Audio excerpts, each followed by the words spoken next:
माझी जन्मठेप उत्तरार्ध प्रकरण 14. प्रिय वाचक, ही जन्मठेप संपली. एक का दोन जन्मठेपी संपल्या. त्यांच्या आठवणी या जन्मठेप ग्रंथात त्रोटक आणि त्रुटीतप्रमाणे संग्रहित केल्या आहेत. या जगतात जनन होताच काळाच्या काळे पाण्यावर आम्हास धाडल्यास जाताना जी मोठी जन्मठेप झाली तिच्या आठवणीतील ही जन्मठेप हे नुसते एक प्रकरण आहे, एक केवळ विभाग आहे. ज्या महान व्रताच्या अनुष्ठानात ही जन्मठेप संपली त्यातच तीही जन्मठेप संपो.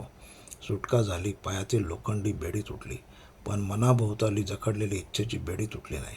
बंदीगृहाच्या दगडी तटावर येऊन मी उभा राहिलो, पण तृष्णेच्या क्षितिजाचा दुर्लंघ्य तट अजून आत्म्यास कोंडून धरून उभाच आहे.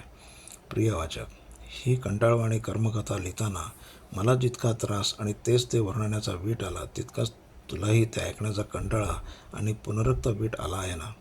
असेल तरच या ग्रंथाचे साफल्य.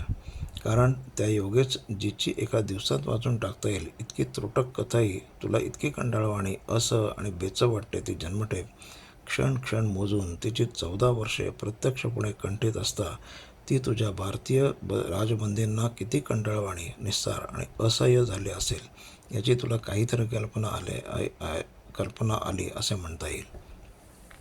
प्रिय वाचक, येतो आता.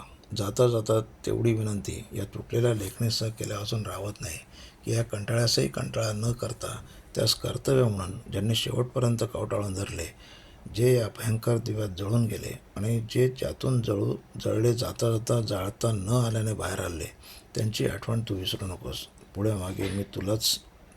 मागे ती तुलाच उपयोगी पडेल.